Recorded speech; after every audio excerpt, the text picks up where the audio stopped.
El día de hoy estaremos abordando todo lo sucedido en Phillip Island, jornada Australia MotoGP 2024. Para este caso, nos enfocaremos en el respectivo análisis de la sprint de una manera más completa. Número 1. Una horripilante caída nos deja al desconcierto, luego de que Bezzecchi condenara a Maverick Viñales a tener la misma suerte. Número 2. Un Marc Márquez que, por detalles técnicos, asustaba nada más iniciar la carrera, puesto que perdió hasta 6 posiciones en aquella primera curva.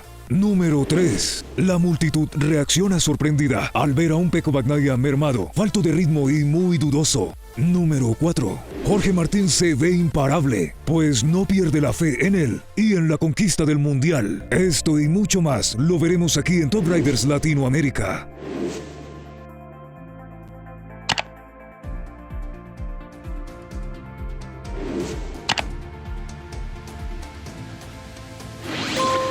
Queridos Top Riders, muy buenos días, tardes o noches, dependiendo de en dónde nos vean. El día de hoy estaremos hablando sobre lo ocurrido en la jornada de Australia, Phillip Island, y que desde luego nos trajo muchas sorpresas. Así que lo primero que estaremos haciendo es iniciar de un segmento a otro, hasta que de manera progresiva hayamos abordado todos los temas que están preparados para este evento de la sprint. Y como lo que yo sé que ustedes quieren ver es madrazos. Entonces, vamos a proceder a ver algunos de los madrazos que estuvimos presenciando el día de la sprint. En el segmento de los accidentes que se estuvieron desarrollando conforme se iba dando la carrera sprint del sábado, pudimos ver que al ombligo, la mitad de la sprint, Johan Zarco empezó abriendo las puertas de este escenario tan dramático y trágico, ya que un piloto, por no decir que es el piloto que más destaca, de Honda, terminó derribándose por los suelos, y de esta manera se empezó a detonar lo que vendría iniciándose como la caravana de los accidentes en la sprint de Phillip Island. Sí me pareció un poco lamentable ver cómo Johan Zarco terminó por los suelos, luego de que en las últimas presentaciones del Mundial de MotoGP, Johan Zarco es uno de los pilotos que mejor desempeño está teniendo con Honda, a pesar de ser un piloto satélite. Y ha mostrado también un nivel bastante digno y muy superlativo, si consideramos también los niveles de Joan Mir o el mismísimo Luca Marini, que siendo pilotos oficiales, dejan mucho que desear y están dejando mucho que desear en esta temporada. Entonces, sí lamenté bastante lo de Johan Zarco, pero al final de esto se trata, de tratar de ir forzando la motocicleta para lograr muchas más mejoras. Y aunque se sabe que estos pilotos de Honda siguen luchando para tener un equilibrio y un balance y poder competir contra las Ducati, es necesario que estas cosas a veces pasen. Lo que pasa es que Joan Mir obviamente sí está abusando. Luego de saber que Johan Zarco se había caído y se había derribado por los suelos, inmediatamente, unos segundos detrás de Johan Zarco, también se cayó Alex Márquez con su Ducati GP 2023. Lo de Alex Márquez me llama bastante la atención, porque más o menos tomando un precedente de su desempeño, a partir del incidente que estuvo protagonizando el mismo Alex Márquez junto con Pecco Bagnaia, desde ese momento hacia acá, en ese terrible accidente donde, no sé si lo recuerden, pero Pecco Bagnaia terminó muy maltratado porque la moto de Alex Márquez le pasó por encima. Desde ahí, hacia acá, hacia el presente, estamos viendo a un Alex Márquez que luego de ser al inicio de este campeonato mundial, uno de los pilotos más regulares y que menos caídas presentaba de cierta forma, ahora es uno de los pilotos que más suele caerse. Ahora, no sé si se han fijado, pero de un momento para acá, Alex Márquez está mostrando que está teniendo un desbalance, una falta de equilibrio, ¿sí? Y una regularidad que ya está ausente en él. Entonces, esto realmente me llama especialmente la atención porque después, por ejemplo, de lo que ocurrió con Pecco Bagnaia, tuvimos otro incidente de Alex Márquez, allí nomás a la vuelta de la esquina, hace aproximadamente unas 2 semanas y media, pongámosle así, en Motegi, donde no sé qué le pasó a su moto, se enganchó con la motocicleta de Joan Mir, y esto hizo que lamentablemente Joan Mir terminara fuera de pista. Entonces, estas son las cosas que definitivamente llaman la atención y me hacen pensar que en Alex Márquez, a partir del incidente de Aragón, está pasando algo que lo está distanciando de su nivel más regular como piloto. Y ahora que llegamos a mencionar a Joan Mir, es bastante triste porque estamos hablando del piloto que iba a ser la insignia y el emblema de Honda oficial. Y al final estamos viendo que Joan Mir vive más en el suelo que realmente en las carreras. Entonces, es lamentable lo que está pasando con Joan Mir y me sorprende bastante que tenga una postura optimista respecto al panorama de desarrollo de la motocicleta, de la marca, y sobre todo pues manteniendo un objetivo intacto de ser competitivos con Ducati, o por lo menos siquiera con KTM. Pero bueno, seguimos con esto del festival y el chorizo de las caídas. Ahora vamos a hablar de la caída de Jack Miller. Jack Miller viene siendo ese elemento que desde una partida inicial empieza a advertir lo que viene siendo un dramático escenario y una trágica desgracia para KTM, toda vez que consideren que quieren recoger puntuación. Y ya más adelante, conforme les hable de este chorizo de accidentes, van a entender por qué se los estoy diciendo. Pero lo cierto es que a 5 vueltas de terminar la sprint de la carrera del sábado, desgraciadamente, cuando se esperaba mucho más de Jack Miller, porque es su casa, porque se supone que allí donde se vino formando, es de esperarse que conozca más la pista y que tenga un buen desempeño. Lastimosamente Jack Miller nos deja y abandona la pista a solo 5 vueltas de finalizar la sprint. Desgraciadamente, aparte de la valoración individual del piloto y de lo que pudiese haber logrado, también por el lado colectivo y de la marca, KTM ahí empieza a tener una advertencia de lo que se le viene encima, toda vez que Jack Miller era tan solo el primer factor de varias cosas que iban a hacer que esa sprint quedara para el olvido en KTM. Como no podría ser de otra manera, luego tuvimos a Pedro Acosta, faltando 3 vueltas para finalizar la sprint. Desgraciadamente, Pedro Acosta también tiene un high side y de esta manera queda fuera de carrera. Y es una situación que ya se ve mucho más profunda y seria para los de KTM, ya que Pedro Acosta, como bien sabemos, no está teniendo un muy buen desempeño últimamente, no tanto en cuanto a su ambición y sus ganas de competir. Ahí estamos más que bien. El problema con Pedro Acosta es que no está siendo equilibrado y en ámbitos técnicos está teniendo ciertas fallas y errores que finalmente hacen y provocan que él termine barriéndose en el suelo.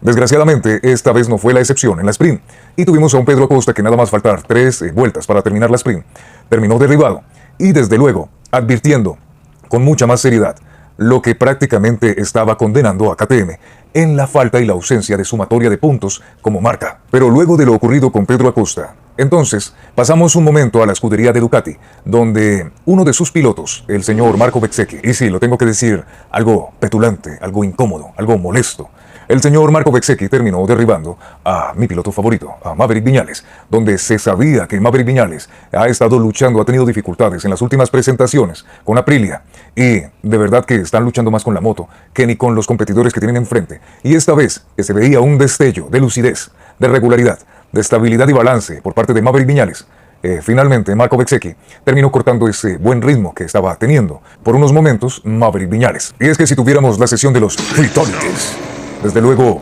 este podría ser uno de los incidentes como plato fuerte, ya que estamos hablando de que casi a 300 km por hora salieron despedidos los cuerpos tanto de Maverick Viñales como de Marco Bezzecchi, producto de que Marco Bezzecchi terminó arrollando la motocicleta de Maverick Viñales en la parte trasera, provocando que existiera un accidente, una colisión, que los terminó arrojando fuera de la pista y acabando, obviamente, con el sueño de Maverick Viñales de siquiera poder acercarse a Pecco Bagnaia, porque ya les diré, para mí, no porque Maverick Viñales sea mi piloto favorito, pero para mí tengo que con el ritmo y la manera, el despegue que a veces tenía, sobre todo en rectas, Maverick Viñales, muy posiblemente estuviera atormentándole la vida a Pecco Bagnaia a falta de esas 2 vueltas. Y aunque tal vez quedarían dudas si lo rebasara o no por esa 4ª plaza, lo cierto es que sí lo incomodaría y hubiese sido un duelo bastante atractivo, de no ser porque Marco Bezzecchi le dio por arrollarle. Ahora, hay 2 factores que sí me llamaron especialmente la atención de este incidente. El primero de ellos, por parte de Maverick Viñales, es que es un piloto que es bien conocido por tener ciertas reacciones emocionales. Y en esta ocasión sorprendió que se limitó a hacer una peineta y adicional a ello, simplemente unos reclamos y ya, esperando, lógicamente, resolver por la vía del diálogo las cosas con Marco Bezzecchi. Y por el lado de Marco Bezzecchi, tuvimos a un piloto que, según en sus palabras, él fue absorbido por el rebufo, ¿sí?, de la moto de Maverick Viñales, y que esta aerodinámica muchas veces produce que las motos sean absorbidas y, pues, lastimosamente, eso es lo que, según en argumentos del Marco Bezzecchi, las cosas no terminaron tan bien. Sin embargo, respecto de los argumentos que sustentan Marco Bezzecchi, recuerdo perfectamente una situación en Mandalika, también una sprint que se desarrolló allí, y Marco Bezzecchi, cuando iba en la 2ª posición y tenía a Pecco Bagnaia de primero, obviamente que si nos basamos en que fue absorbido por el rebufo, allí también ocurriría lo mismo. Y en aspectos técnicos, Marco Bezzecchi respondió de una manera impecable, evitando la colisión con Pecco Bagnaia y, obviamente, evitando también el quitarle la posibilidad a Pecco Bagnaia de la conquista. Sin embargo, lastimosamente, no ocurrió lo mismo con Maverick Viñales. Y de cierta manera eso me enoja, eso me hace sentir que existen cosas desagradables, difíciles de asimilar y que realmente me ponen a pensar. De hecho, mientras vi el accidente, unos 5 minutos después, mientras veía la carrera, me preguntaba, ¿será que los pilotos sí tienen un discernimiento, un criterio y un juicio moral imparcial? O por el otro lado, tienen juicios morales y criterios parcializados, dependiendo de qué tipo de piloto se trate, ya sea por la nacionalidad o por el trato que tengan. Y esto lo digo porque cuando se desarrolló la misma situación con Pecco Bagnaia, Marco Bezzecchi hizo la gestión técnica adecuada en maniobrabilidad para evitar la colisión con Pecco. Pero cuando se trató de Maverick Viñales, simplemente se limitó a argumentar que fue absorbido, que el rebufo, que la aerodinámica, esto, aquello, y finalmente todo quedó en un accidente donde privó a Maverick Viñales de seguir luchando. Aunque se quedara con esa cosecha de puntos, tenía margen de poder estirar y mejorar mucho más su cosecha de puntos. Bueno, ya para finalizar, también tenemos a Brad Binder. Y Brad Binder fue el último soldado, aquel soldado que estaba capitaneando la gestión de KTM y donde todos estaban depositando su fe. Pero dicha fe se fue desmoronando conforme Brad Binder iba deslizándose por el suelo. Así es, desgraciadamente KTM tuvo uno de sus sábados, como les digo, para el olvido, donde perdieron a 3 pilotos de 4 a disposición para disputarse la sprint. Y es un detalle a sorprender porque en Motegi, por ejemplo, estábamos viendo que KTM estaba teniendo a Jack Miller, a Brad Binder y a Pedro Acosta con unas muy buenas presentaciones y excelentes desempeños. Sin embargo, esta vez no fue lo propio. Y estuvimos viendo a unos pilotos de KTM mermados, sorprendidos por la accidentalidad. Y desde luego esto no cayó ni ha sentado nada bien en KTM. Aún así, basándonos en el segmento de KTM y sus pilotos, podemos ver que Brad Binder nuevamente empieza a alejarse de Pedro Acosta, debido a que Pedro Acosta está teniendo más caídas, está siendo mucho más recurrente en este aspecto, lo que le está privando de cosechar o sumar puntos. Así que Brad Binder poco a poco vuelve y se aleja, protegiendo la 5ª plaza en la clasificación general del Mundial de MotoGP 2024. Ahora pasamos a la sección de hablar de los 4 pilotos que están siendo cabeza de serie, precisamente en la clasificación general del Mundial de MotoGP 2024. Iniciamos con Enea Bastianini, el cual hizo lo propio, hizo lo que tenía que hacer según mi perspectiva y según lo que tenía servido en la bandeja y hasta donde podía llegar. Ya les explico por qué hasta donde podía llegar. A pesar de que Enea Bastianini es un piloto muy regular, por no decir que de los más regulares, lo cierto es que a pesar de tener una Ducati GP 2024, podemos notar que no tiene el mismo nivel o calidad que en estos momentos, por ejemplo, están teniendo Pecco Bagnaia, Jorge Martín y hasta el mismísimo Marc Márquez. Es decir, en márgenes generales, Enea Bastianini está casi que a la par de Marc Márquez, ¿sí? Pero en un segmento, teniendo en cuenta los eventos más recientes, es evidente que el desempeño de Marc Márquez está siendo mucho mejor con creces. Recordemos que Marc Márquez está teniendo la Ducati GP 2023 y Enea Bastianini tiene la prototipo GP 2024. Eso en primera medida. Y segundo, por pilotaje, en este aspecto, Marc Márquez está demostrando su pericia, su técnica, su calidad, su talento, y esto está haciendo que Marc Márquez ahorita esté mostrando y reflejando el por qué se está alejando de Enea Bastianini. Dicho lo propio, es por eso que les digo que Enea Bastianini hizo lo que tenía que hacer.